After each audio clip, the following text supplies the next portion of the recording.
যখন সৃষ্টিকর্তা চায় একজন মানুষকে বড় বিপদ থেকে, তার প্রিয় বান্দাকে, সে যাকে ভালোবাসে বেশি, যে তাকে বড় বিপদ থেকে রক্ষা করবে, তখন তাকে ছোটোখাটো বিপদের মধ্যে দিয়ে নিয়ে যায়।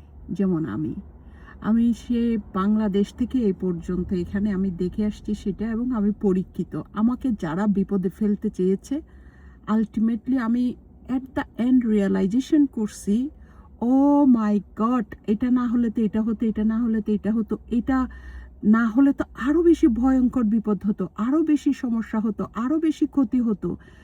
আমি এটা প্রতি মুহূর্তে মুহূর্তে আমি রিয়েলাইজেশন করতেছি। আলহামদুলিল্লাহ, আলহামদুলিল্লাহ, আল্লাহর সুবহানাহু ওয়া তাআলা অসীম। আসলে মানে আমাকে বড় বিপদ থেকে রক্ষা করার জন্য এই ছোটোখাটো বিপদের মধ্যে দিয়ে আমাকে নিয়ে যাচ্ছে, বাট স্টিল আমি আলহামদুলিল্লাহ। তারা মনে করে কি জানেন, কি বলবো, হাঁটুর নিচে বুদ্ধি হাসি আসে, মনে করে আহারে বেচারি।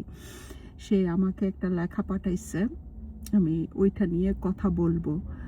যে বলছে যে মানে তুমি, ও তুমি সব হারাইছো। আরে বাবা, আমার ছিল কি হারানো? এখন একজন মানুষের দেখেন ডিভোর্স হওয়াটা, সেটা তো হারানোর বিষয় না। বিল গেটসেরও ডিভোর্স হয়েছে, বিল ক্লিন্টনেরও ডিভোর্স হয়েছে। মানে মানুষের বুদ্ধি কি, সে নাকি আবার নিজেরই ইঞ্জিনিয়ার দাবি করে। আপনারাই বলেন, এ কি ইঞ্জিনিয়ারের কথা? এ কি একটা বুদ্ধিমত্তার কথা? এই কথাতে তার বোঝা যায় যে সে কতটা হিংস্র, কতটা প্রতিশোধী মানুষ, কতটা মানে কি বলবো, অশিক্ষিত মূর্খ বললেও তার আরো কম হবে। আসলে আমি ভালো এই মানে কি বলবো, আমি ভালো গালি জানি না, ভালো গালি জানি না। আমি দুই একটা ওদের থেকে শিখছি, যেমন শয়তান টাকা, ওরাই এখানে মেসেজ করে দিছে, তো সো অটো পাস, এগুলো আমি ওদের কাছ থেকে শিখছি। তো যাই হোক, সেটা না, মানে কতটা অশিক্ষিত মানুষ হলে আসলে পারিবারিক শিক্ষাটা অনেক খুব জরুরি। ওরা তো, ওদের বাবা মা ছিল, ওরা বলে যে আরেকজনকে মানে তো কথা বলে ফেলে, কিন্তু ওদের তো আসলে বাবা বাবা মা মনে হয় ছিল না, নাইলে ওরা তো বাবা মা একসাথে ছিল না কখনো। কেউ কারো, ওর মা জানে না ও কি খায়, ও জানে না, ও দেশে গেলে ওর মা পিঠা বানাতো, কোনো পিঠাই খেত না। সো সম্পর্কটা, বন্ডিংটা দেখেন কীরকম, ঠিক আছে? সো ওই জাতের মানুষরা আরেকজনকে কিভাবে মূল্যায়ন করবে, আরেক মায়ের ভালোবাসাকে কিভাবে মূল্যায়ন করবে?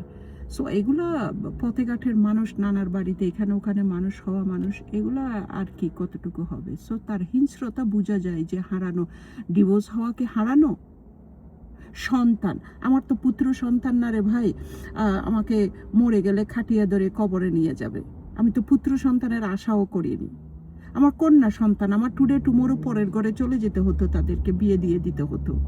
তো ওই কন্যা সন্তান যারই আছে, সে কখনোই আশা করে না যে এই মানে সারা জীবন তার সাথে থাকবে। সো কতটা মানে নির্বোধ, মানে কি বলবো, মানে হাঁটুর নিচে বুদ্ধি বলা ছাড়া আবার আর কোনো ওয়ার্ড নাই আসলে এদের জন্য। যে আমাকে মানে বলছে যে হিংসায় থাকতে না পারে, এত জ্বলা জ্বলে, এত মানে বলে যে ও সব হারাই ফেলছেন। সব কি, সব কি, সব বলতে কি বুঝালেন আপনি বলেন? সব বলতে কি বুঝালেন? আমি তো আমাতেই আছি, আমি সেই তখন যেরকম ছিলাম এখনও সেরকম আছি, মরণ পর্যন্তই সেরকম থাকবে। এই যে দেখছেন বিকাল, দিনের শেষে বিকালের এই সময়টাতে আমি করছি, বসবাস করছি এখন। হাঁটুর নিচে বুদ্ধি, মানে কি বলবো, আল্লাহর কাছে আমি শুকরিয়া যে আপনি যতবার আমার ক্ষতি করতে চেয়েছেন, যতবার করছেন, আল্লাহ আমাকে রক্ষা করেছে, আল্লাহ আমার ভালো করেছে। আলহামদুলিল্লাহ, আল্লাহর কাছে শুকরিয়া।